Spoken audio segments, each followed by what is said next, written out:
Hello everyone, welcome back to my channel. সকাল সকাল ready হয়ে গেছি কারণ আজকে ছিল শুটিং। এই যে এখানে এসেই আমি মিষ্টি খেচ্ছিল সবাই, আমি একটু নিয়ে খেতে শুরু করেছি। এইটা হচ্ছে নারকেল গাছের ভেতরে যে নরম নরম অংশটা থাকে না, ওটাই খাচ্ছিলাম। বেশ মজা লাগছিল, আমি তো কুচু কুচু করে খেতেই শুরু করে দিয়েছি। তোমাদের ওখানে কি বলে জানিও তো। আর এদিকে আমার বর আমার জুতো পরেই ঘোরাফেরা করছে। আমি ওকে বললাম কি গো কেন পড়েছো, ওগুলো তাই হলো না। এদিকে নারকেল গাছটাকেও কাটাকাটি চলছে, এখানে কাজ চলছে। আর ছাদ বাগানটা দেখেছো কত সবুজ হয়ে গেছে। পরে একদিন দেখাবো কি কি কাজ আছে এখানে। এই যে ভিজে জামা কাপড়গুলো এখানে মিলে দিচ্ছি। আগের দিনে না এত বৃষ্টি হয়েছিল, মিলতেই পারিনি। এই যে এখানে আবার দেখো আমি রেডি হয়ে গেছি। আর এখানে দীপ আজকে আসতে এত লেট করেছে, সেই জন্য বহুত লেট হয়ে গেছে। আমরা কিন্তু অনেকক্ষণ রেডি হয়ে গেছিলাম। আর এখানে আমার বড় চাষি লোকে রেডি হয়ে গেছে আর দেখছিল স্ক্রিপ্টটা অন্য কোথাও শুটিংয়ে যেতে হবে কিনা। কিছুটা শুট করে বাড়ি চলে এসেছিলাম ড্রেস চেঞ্জের জন্য। এই যে এই টপটা পরেছি আর তার মধ্যে এই জ্যাকেটটা পরবো, তবে একটু অফিসার লাগবে। আর এই গরমে তো মাঠের মধ্যে শুট হচ্ছে, জানি না কি হবে। তারপরে দুপুরবেলা চলে এসেছিলাম খাবার জন্য। এই যে এখানে খিচুড়ি আর হচ্ছে আলু ভাজা আর ডিম ভাজা হয়েছিল। এই যে স্কুল ড্রেসে খাচ্ছি কারণ আজকে পায়েল ভিভান্সের শুট হবে ভাবছিলাম বিকালবেলা। কিন্তু এই যে সুন্দরভাবে রেডি হওয়ার পর যখন কারেন্ট আমাদের সাথে বেইমানি করে, মানে এতবার যে কারেন্ট গেছে আমাদের সবারই মন মেজাজ মানে খারাপ হয়ে গেছে, এত যে কারেন্ট গেছে। তারপরে আমরা ভাবলাম যে না আর শুট করে লাভ নেই, চলো এবার একটু ঘুরে আসি। তারপর দিদি আরে ফোন করেছিল, মানে আমার বড় ননদ ফোন করেছিল। দিদির কটা পুরনো চুড়ি ছিল, ওগুলোই গলিয়ে একটা নতুন সোনার শাখা করবে, তো সেই জন্যই আমরা বেরোচ্ছিলাম। এদিকে তোমাদেরকে একটু কাজগুলোও দেখিয়ে দিই কতটা এগিয়েছে। এই যে এই অল্প অল্প করে ভিড় উঠছে আর আস্তে আস্তে দেখবে এই ঘরটা কখন কমপ্লিট হয়ে গেছে। কিছুটা কিছুটা করে হচ্ছে, আমি সব অল্প অল্প ক্লিপ নিয়ে তোমাদের দেখানোর চেষ্টা করছি সবটাই। এখানে আমার বস সাইকেলগুলোতে চাপিয়ে দিয়ে দিচ্ছে। তারপর এই যে এখানে একটু ক্যালমা দেখানোর চেষ্টা করছিল। তারপরে আমি মা বার পবিত্র সবাই মিলে রেডি হয়ে এবার আমরা যাচ্ছিলাম বাজারের উদ্দেশ্যে। ওখানে দিদিরা ওয়েট করছে। তো আমার তো বেশ মজাই লাগছে, অনেকক্ষণ অনেক কটা দিন পরে বাইরে যাচ্ছি, তারপর খাওয়া দাওয়া তো হবেই, তো বেশ মজা লাগছিল। এই যে এটা আমাদের পাড়ার গলিতে আমরা যাওয়ার চেষ্টা করছি। এই যে দেখতে পাচ্ছ এই যে দিদি এখানে দাঁড়িয়ে আছে, দিদি আর এখানে দেখছি দুটো পুচকেই এসেছে।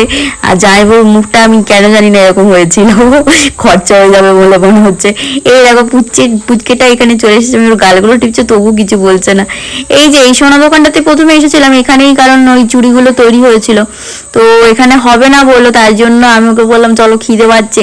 হ্যাঁ একটু আগে খিচুড়ি খেয়েছে যে, তবু ওই যে ফ্রিতে খাওয়াবে বলেছে, আর কি করা যায়, ছাড়া যায়। তারপর এখানে আলোচনা হচ্ছিল যে কি খাওয়া যায়।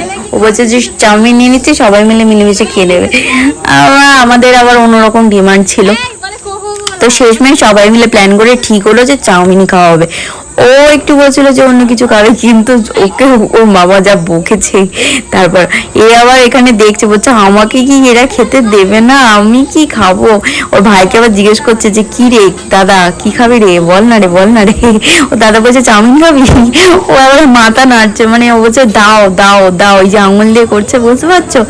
ও আবার ওর দাদা আবার বলছে দেখো মা আমার পেটটা খিদে শুকিয়ে গেছে, একটু তাড়াতাড়ি বলো খেতে।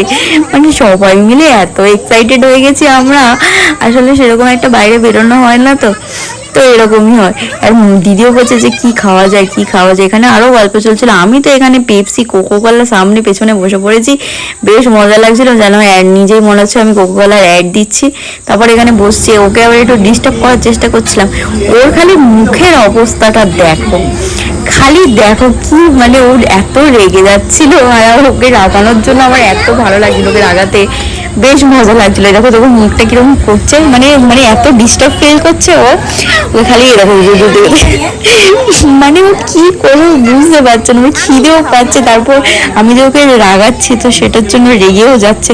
তারপরে অবশেষে চাউমিনটা আসলো। চাউমিনটা দেখতে খুব ডিলিশিয়াস লাগলেও মানে টেস্টটাও ভালো ছিল। আমাদের এখানে 18 গেটে ফেমাস দোকান অন্নপূর্ণা, তো সেখান থেকেই আমরা খাচ্ছিলাম। আর ও বলছে, ও ভাবছে যে আমাকে দিল না, আমি কি করব, আমাকে এখান থেকেই খেতে হবে। তবুও ওকে আমি ডিস্টার্ব করছিলাম। এবার বলছে ও ফেলেই দেবো, আমি মামি আমি ফেলেই দেবো। মানে ও কি করছে, আমার মাকে আবার ডাকছে, ডেকে বলছে দেখো আমি কিন্তু ফেলে দেবো বলে দিচ্ছি। মানে ও সত্যি খুব রেগে গেছিল, আর ওকে রাগাতে না বেশ মজা লাগছিল। এখানে ওকে প্লেট দিল আর সবাইকে চাউমিনের প্লেট দিয়েছে। ওকে বলছে দেখ তোকে খালি প্লেট দিয়েছে, মানে তোকে খেতে দেবে না, আমি তোকে একটা লঙ্কা দিচ্ছি খা। ও বলছে না দিও না। ওর মাকে বলছে দেখেছো মামি, মানে মানে এত রেগে যাচ্ছিল। আর এরকম ওর ভাই আবার বলছে দাও দাও আমাকে দাও আমাকে দাও আমাকে দাও, মা আমাকে একটু দাও দাও, এরকম হাত দেখিয়ে বলছে, মানে এইটুকুটা পুচকে হলে কি হবে। ওর মা আবার একটুখানি নরম করে দিচ্ছে, ওই দেখো ওই দেখো হাত বাড়িয়ে খাবে, মানে বুঝতে পারছো সবাই এখানে কতটা ফুটলাম। আর আমি তো এই প্লেট পেয়েই আগে খেতে শুরু করে দিয়েছি, বাইরে বাইরে এত খিদে পাইছে, মানে ওই যে পেটে খিদে আছে, মানে পেট ভর্তি, কিন্তু ওই যে চাউমিনের খাবারটা একটু বেশ। এই যে এখানে আবার আমার আর ওই যে বলছিলাম না প্রথমে যে দুজন মিলে ষড়যন্ত্র করছিলাম যে একটু কি খাওয়া যায় একটু অন্যরকম, ও বললো তাহলে, ও প্রথম পেপসি বলছিল, আমি বললাম না লিঙ্কা খাই চল, ও বলছে হ্যাঁ তাহলে। দেখেছো খিদে পেতে একটু আবার এই যে ওর ভিডিও করছে ওটাতেও ও কেমন করছে, মানে রেগে যাচ্ছে যে না আমার ভিডিও করো না। মাঝে সাঝে ওর না একটু কিরকম একটা হয়ে যায়, আমি জানি না, এরকম কেমন মুখটা করছে পাগল একটা। লাস্টে সবাই খেলাম, তারপর আবার প্যাকিং করলাম, মানে সবাই পুরোটা খেতে পারেনি, তো আমি এখানে যেটুকু লিঙ্কা ছিল ওটাকে শেষ করার চেষ্টা করছি। এইসব ঠান্ডা জিনিস আমি শেষ করার দিকে এক্সপার্ট যদিও, তো এখানে আমি সবটা শেষ করে দিলাম। তারপর বেরিয়ে ওকে আবার টাটা বলছিলাম, ওরা চলে যাবে আর আমরা আবার সোনা দোকানটা নিয়ে যাব, ওরা লেট হয়ে যাচ্ছে বলে ওরা চলে যাবে, তো আমরা এই সোনাটা গলানোর জন্য চেষ্টা করব।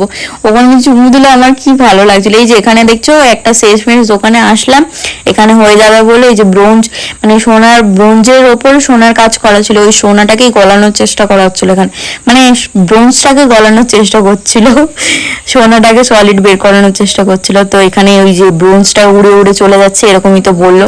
আর এই যে এইটুকুটা সোনা হয়েছে। তো আজকে ভিডিওটা এতটাই।